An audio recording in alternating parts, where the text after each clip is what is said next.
अभाव है संतान मांग लें, जिन्हें व्यापार नहीं चलता व्यापार मांग लें, जिनके घर में कलेश है संतुष्टि मांग लें, जिनके जीवन में किसी भी प्रकार का उद्वेग है, इच्छा है, आसक्ति, अभिलाषा है, अपना जो मांगना है मांग ले। लेकिन वेद व्यास जी कहते हैं कि जिन्हें धन चाहिए वो धन मांग ले, जिन्हें सुख चाहिए वो सुख मांग ले, हाँ जिन्हें कृष्ण चाहिए, भागवत जी कहती हैं जो कृष्ण कामना के लिए आए हैं उन्हें मैं कृष्ण भी प्रदान करने में सामर्थ्यवान हूं।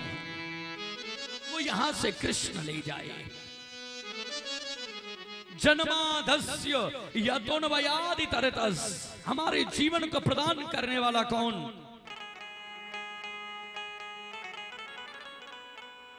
जन्माधस्य यतोन्वयादि तरतस, चार थे सभिज्ञ स्वराट। प्रत्येक मानव जीवन के चार पुरुषार्थ, वो चार पुरुषार्थ कौन से हैं?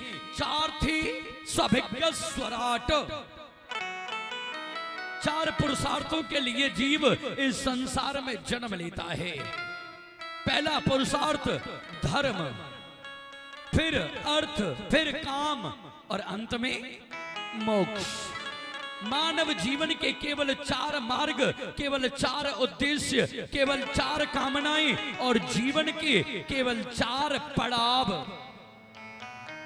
इन चार चीजों के लिए जीव संसार में आता है और इन चार चीजों को समय समय पर अगर प्राप्त ना करे तो वह मृत्यु को प्राप्त हो जाता है। मरने से पहले अपनी जिंदगी के चार उद्देश्यों को अवश्य प्राप्त कर ले। प्रेम से बोलो जय श्री कृष्ण। चार उद्वेग कौन से हैं? धर्म, धर्म क्या?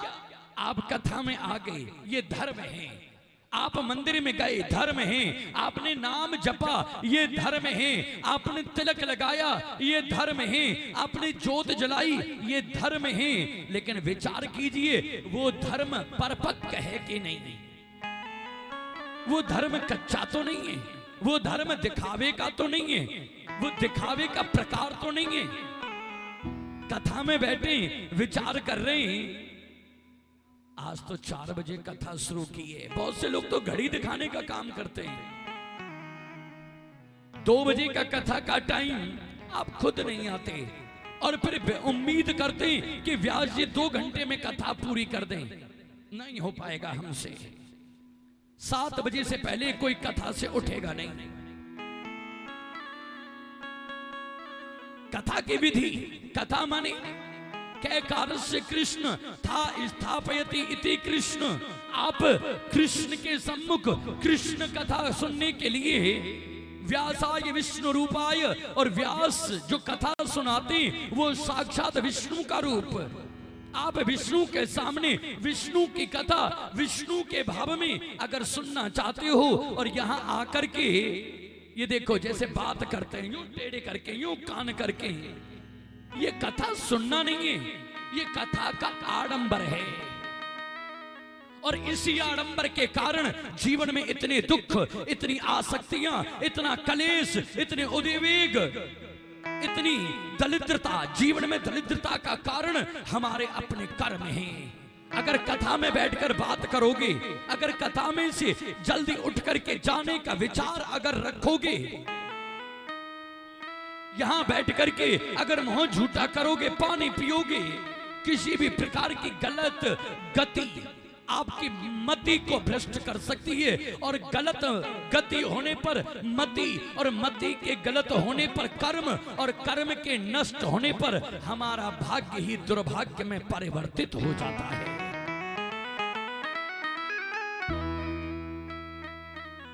जीवन के इतने वर्ष आपने जिए, क्या प्राप्त कर लिया? इतना कमाया, क्या शांति है? ये औलाद, ये परिवार, रहने के लिए घर, पहनने के लिए वस्त्र, पेट भरने के लिए भोजन, समाज में सम्मान, तुम्हारा स्वाभिमान, इतना सब मिलने के बाद भी अगर तुम्हारे मन को शांति ना मिली, अगर आपके मन की आसक्तियां, अगर आपका बुद्धि, आपका विवेक अगर शांत नहीं है, तो उस शांति का केंद्र बिंदु है यह ब्राह्मण चौपाल के ऊपर निर्मित श्रीमद् भागवत जी का प्रादुर्भाव और भागवत जी के सम्मुख बैठ करके आपकी एकाग्रता।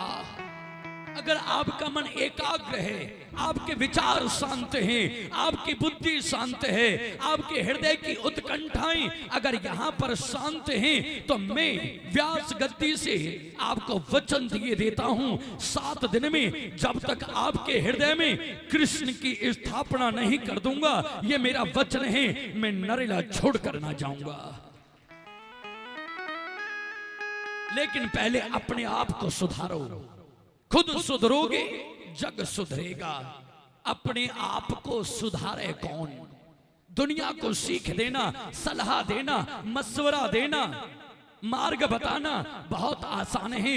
अगर इस संसार में कुछ कठिन है तो अपनी मति, अपने भाव, अपनी आत्मा, अपनी बुद्धि, अपनी आसक्ति, अपना अवलोकन, अपनी गहराई, अपनी अनंत भावनाएं, अपनी आकृतियां, अपनी विस्मृतियां, अपनी उद्वेग, अपनी उत्कंठाएं, अपनी विचारधाराएं, अपनी सहनशीलता, अपने मन की मनौतियां, अपने मन की प्रवृत्तियां, आपकी आकृतियां, आपके मन के भाव, आपके मन के जितने भी आवागमन के भाव हैं, लेन देन, मेरा तेरा अपना पराया, जिस दिन हम इन भावनाओं को शांत करके और भागवत कथा में भागवत जी के सम्मुख ठाकुर जी, श्री विठलनाथ जी, श्री दामोदर लाल जी के सम्मुख अपने मन को शांत करके जिस दिन आप अपने मन को ठाकुर जी के चरणों में चढ़ा दोगे, मैं सत्य कहता हूं आपको वृंदावन जाने की जरूरत नहीं। वृंदावन बिहारी लाल आपके घर में आकर के बांसुरी बजा करके अपनी बांसुरी की तान पर तुम्हारी अंतर आत्मा को नचाएंगे, और जिस दिन आपकी अंतर आत्मा नाच गई, आपके मन को ही मधुवन बना देंगे, और जिस दिन आपका मन मधुवन बन गया, उसी दिन वह निधिवन के मार्ग पर चलेगा, और जिस दिन आपकी अंतर आत्मा, आपके विचार, आपकी बुद्धि जिस दिन निधिवन बन गए, उसी दिन महाराज हो जाएगा, और जिस दिन महाराज होगा उसी दिन प्रिया और प्रीतम के संग तुम्हारी अंतर आत्मा का आलिंगन होगा, और जिस दिन तुम्हारी आत्मा भगवान के चरणों का आलिंगन कर देगी, उसी दिन हमारे जीवन का उद्धार हो जाएगा। धर्म का मतलब केवल बैठना नहीं, धर्म का मतलब केवल तिलक लगाना नहीं, धर्म का मतलब केवल माला जपना नहीं, धर्म का मतलब है अपनी आसक्तियों का त्याग करना। घर का ताला लगा है कि नहीं, घर में कोई आना जाए, गैस चली तो नहीं रह गई, तिजोरी का ताला कहीं खुला तो नहीं छोड़ आई। अगर यहां बैठकर ये विचार हैं तो आपकी कथा आपको सुख प्रदान नहीं करेगी। ये कथा आपको सुख प्रदान नहीं कर सकती किसी भी हाल में। अगर आपने अपने विचारों को बांध करके कहीं खूंटी पर टांग कर आपने अपने मन मंदिर को अगर शांत कर लिया, तो उसी मन मंदिर में कोई जिन्हें खाटू श्याम कहता है, कोई जिन्हें कृष्ण कन्हैया कहता है, कोई उन्हें श्रीनाथ जी कहता है, कोई उन्हें विठलनाथ कहता है, कोई नवनीत प्रिया सरकार कहता है, कोई राधा वल्लभ लाल कहता है, कोई मदन मोहन के नाम से जानता है, कोई दामोदर लाल के नाम से जानता है, श्री राधा दामोदर जी, श्री राधा वल्लभ जी, श्री राधा रानी, श्री गोवर्धन नाथ, श्री गिरिराज जी, श्री जमुना जी, श्री ब्रजभूमि, श्री ब्रजरज, श्री ब्रजभाव। और जिन्होंने अंतर आत्मा में, जिनको किसी भी अंतर आत्मा के भाव से अगर जीवन में एक बार भी भगवान को अपना माना है, तो उसी एक बार माने हुए तुम्हारी अंतर आत्मा के उस भाव की तुम्हें सौगंध है। यहां आकर के विषमताओं में अपने जीवन को, अपने समय को बर्बाद ना करें। यहाँ पर केवल कृष्ण मिलते हैं, यहाँ केवल बांसुरी बजती है, यहाँ केवल हमारी राधा रानी महाराज करती हैं। और जहाँ महाराज होता है वहाँ पर संसार नहीं होता, और जहाँ संसार होता है वहाँ संसार की रचना करने वाला हमारा कृष्ण कन्हैया नहीं होता। किसी चीज को प्राप्त करना अलग बात, उस चीज का आनंद प्राप्त करना अलग बात।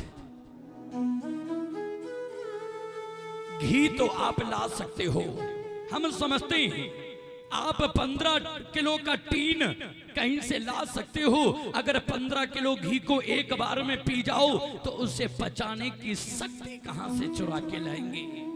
पाचन तंत्र, आपकी नस नाड़ियां वो 15 किलो घी को पचा लें, क्या ऐसी चीज कहीं से चुरा के ला सकते हो? नहीं। अच्छा एसी लगवा सकते हो, अच्छा बेड खरीद सकते हो, अच्छा डेवलप का गद्दा ला सकते हो, मखमल की चादर ला सकते हो, लेकिन उस बेड के ऊपर, उस मखमल की चादर के ऊपर सोने के लिए वह गहरी नींद कहां से चुरा के लाओगे? किसी चीज को प्राप्त करना अलग बात, लेकिन उस चीज का अंतर आत्मा से आनंद प्राप्त करना अलग बात। आपने कथा को प्राप्त कर लिया, एक अलग विषय, लेकिन इस कथा के आनंद को प्राप्त करने के लिए आपको अपनी अंतर आत्मा के विचारों को शांत करना ही होगा। जब तक ना करोगे तब तक आपके जीवन में सुख मिलेगा नहीं। प्रेम से बोलो जय श्री कृष्ण। 4 पुरुषार्थ हैं, धर्म, और धर्म के मार्ग पर चलने के लिए ऐसा नहीं कि आप आगे तो धर्म कमा लिया, नहीं, आपने भंडारा कर दिया तो धर्म हो गया, कोई मतलब नहीं भंडारे से। धर्म भजस्य सततम त्वजलोक धर्मान सेवस्य साधु पुरुषान जही काम तृष्णा। धर्म के मार्ग पर चलोगे तो सत्य की गांठ बांधनी होगी, सत्य अपने जीवन में धारण करना होगा। एक बार सत्य बोलते हैं तो सोचते हैं हरिश्चंद्र के बाद अब हमारा ही नंबर है, इतने सत्यवादी हैं हम। एक बार सत्य बोलने के बाद अपने आप को हरिश्चंद्र, सत्यवादी राजा हरिश्चंद्र का वंशज समझते हैं, और झूठ कितनी बार बोलते हैं उसकी गिनती आज तक गिनी ही नहीं। धर्म भजस्य सततम त्वजलोक धर्मान, और धर्म जब जीवन में आता है तो संसार के कामान माने काम वासना, माने संसार का काम, माने संसार की आसक्ति भी त्याग करनी पड़ती है। इतना आसान नहीं। धर्म भजस्य सततम त्वजलोक धर्मान सेवस्य, सेवा करना, साधु